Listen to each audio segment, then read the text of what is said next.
मेरे प्यारे दोस्तों, सबसे पहले आप सबों को मेरा प्यार भरा नमस्कार।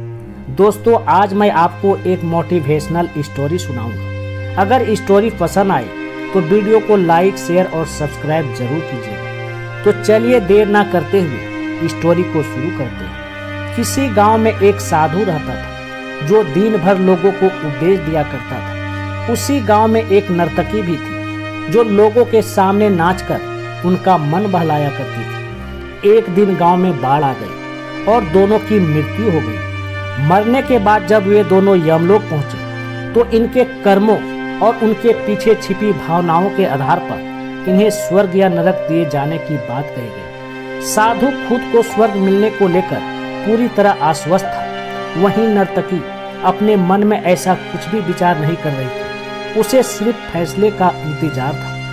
तभी घोषणा हुई कि साधु को नरक और नर्तकी को स्वर्ग दिया जाता है। इस फैसले को सुनकर साधु गुस्से से यमराज पर चिल्लाया और क्रोधित होकर पूछा, यह कैसा न्याय है महाराज?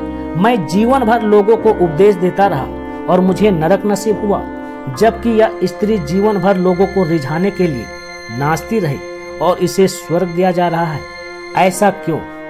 यमराज ने शांत भाव से उत्तर दिया, यह नर्तकी अपना पेट भरने के लिए नाचती थी, लेकिन इसके मन में यही भावना थी कि मैं अपनी कला को ईश्वर के चरणों में समर्पित कर रही हूँ। जबकि तुम उपदेश देते हुए भी यह सोचते थे कि काश हमें भी नर्तकी का नाच देखने को मिल जाता। हे साधु, लगता है तुम ईश्वर के इस महत्वपूर्ण संदेश को भूल गए कि इंसान के कर्म से अधिक कर्म करने के पीछे की भावनाएं मायने रखती है।